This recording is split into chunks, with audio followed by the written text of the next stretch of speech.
APJ Abdul Kalam, Abdul फ़कीर जैनुलाब्दीन अब्दुल कलाम।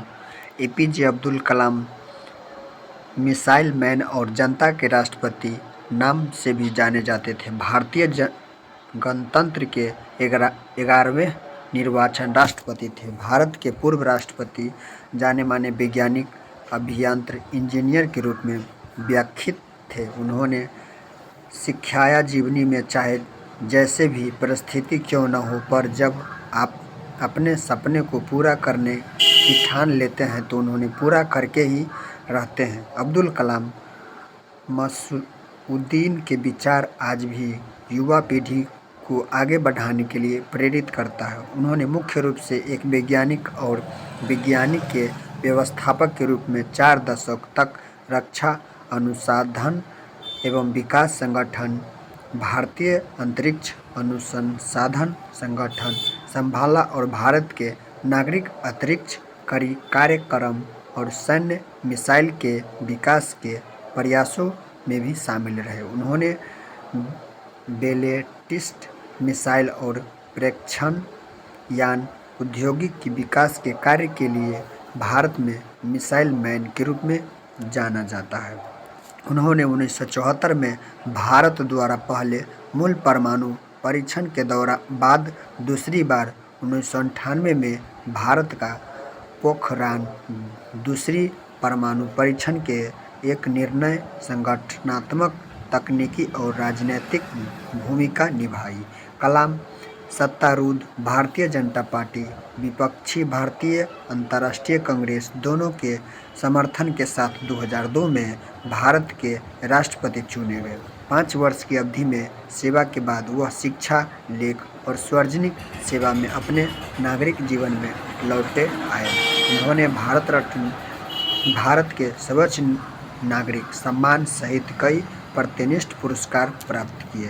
15 अक्टूबर 1931 में धनुषकोडी गांव में रामश्रमण, तमिलनाडु में एक मध्यवर्गीय मुस्लिम अंसारी परिवार में उनका जन्म हुआ। इसके पिता जैनुलाब्दीन न तो ज़्यादा पढ़े लिखे थे और न ही पैसे वाले थे। उनके पिता मछुआरों को नाव किराए पर दिया करते थे। अब्दुल कलाम संयुक्त परिवार में रहते थे। परिवार की सदस्य संख्या का अनुमान इस बात से लगाया जा सकता है कि वह स्वयं 5 भाई और 5 बहन थे और घर में 3 परिवार रहते थे। अब्दुल कलाम के जीवन पर इसके पिता का बहुत प्रभाव रहा। वे भले ही पढ़े लिखे नहीं थे, लेकिन उनकी लगन और उनके दिए संस्कार अब्दुल कलाम के बहुत काम आए। 5 वर्ष की अवस्था में रामेश्वरम की पंचायत के प्राथमिक विद्यालय में उनका दीक्षा संस्कार हुआ। उसके शिक्षा दुराई सुलेमान ने उसने कहा था कि जीवन में सफलता तथा अनुकूल परिणाम प्राप्त करने के लिए तीव्र इच्छा, अवस्था, अपेक्षा, इन तीनों शक्तियों को भली भांति समझ लेना और उन पर प्रभुत्व स्थापित करना चाहिए। 5वीं कक्षा में पढ़ते समय उनके अध्यापक उन्हें पक्षी के उड़ने के तरीके की जानकारी दे रहे थे, लेकिन जब छात्र को समझ नहीं आता तो अध्यापक उन्हें समुद्र तट पर ले गए, जहां उड़ते हुए पक्षी को दिखाकर अच्छे से समझाया। उन्हीं परीक्षाओं को देखकर कलाम ने तय कर लिया कि उन्होंने भविष्य में विज्ञान में ही जाना है। कलाम की गणित की अध्यापक सुबह ट्यूशन लेते थे, इसलिए वह सुबह 4 बजे गणित की ट्यूशन पढ़ने जाते थे। अब्दुल कलाम ने अपनी प्रारंभिक शिक्षा धारण करने के लिए अखबार वितरण करने का कार्य भी किया करते थे। कलाम ने 1950 में मद्रास इंस्टीट्यूट ऑफ टेक्नोलॉजी से अंतरिक्ष विज्ञान में स्नातक की उपाधि प्राप्त की। स्नातक होने के बाद उन्होंने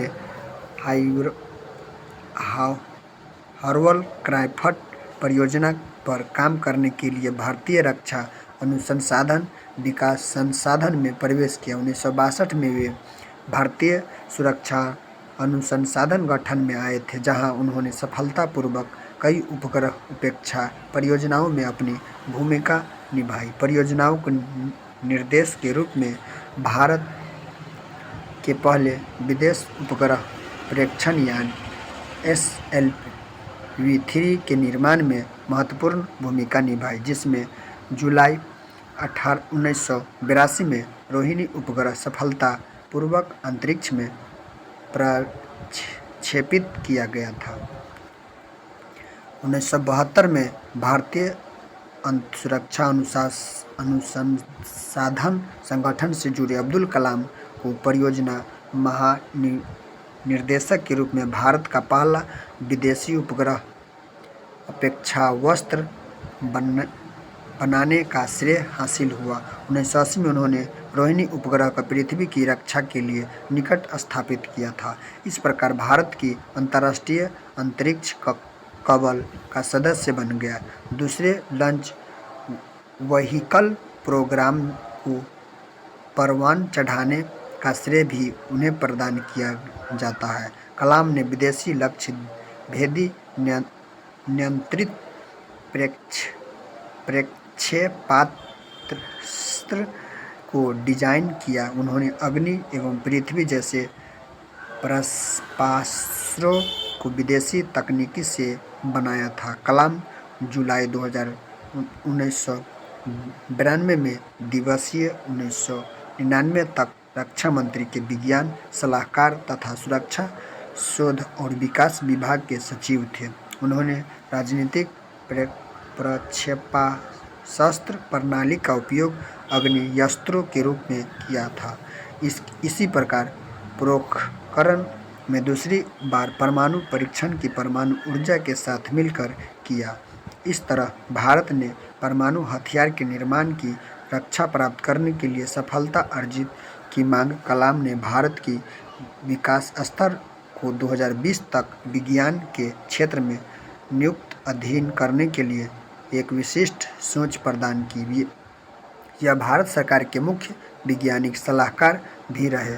1982 में वे भारत रक्षा अनुसंधान विकास संस्थान में वापस निवेश के तौर पर आए। उन्होंने अपना सारा ध्यान गाइडलाइन मिशन लाइन के विकास पर केंद्र किया। अग्नि मिसाइल और पृथ्वी मिसाइल पर का सफल परीक्षण के श्रेय काफ़ी कुछ उन्हें को जुलाई 1992 में भारतीय रक्षा मंत्री ने वैज्ञानिक सलाहकार नियुक्त किए।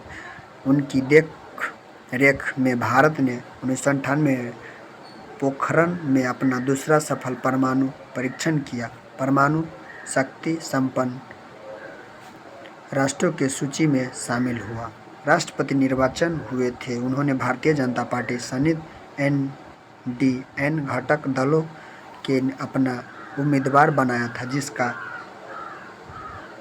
वाम दलों के अलावा समस्त दलों के समर्थन किया। 18 जुलाई 2002 में को कलाम को 90% बहुमत द्वारा भारत का राष्ट्रपति चुना गया। उन्होंने 25 जुलाई 2002 को संसद भवन के अशोक कक्ष में राष्ट्रपति पद शपथ दिलाई गई।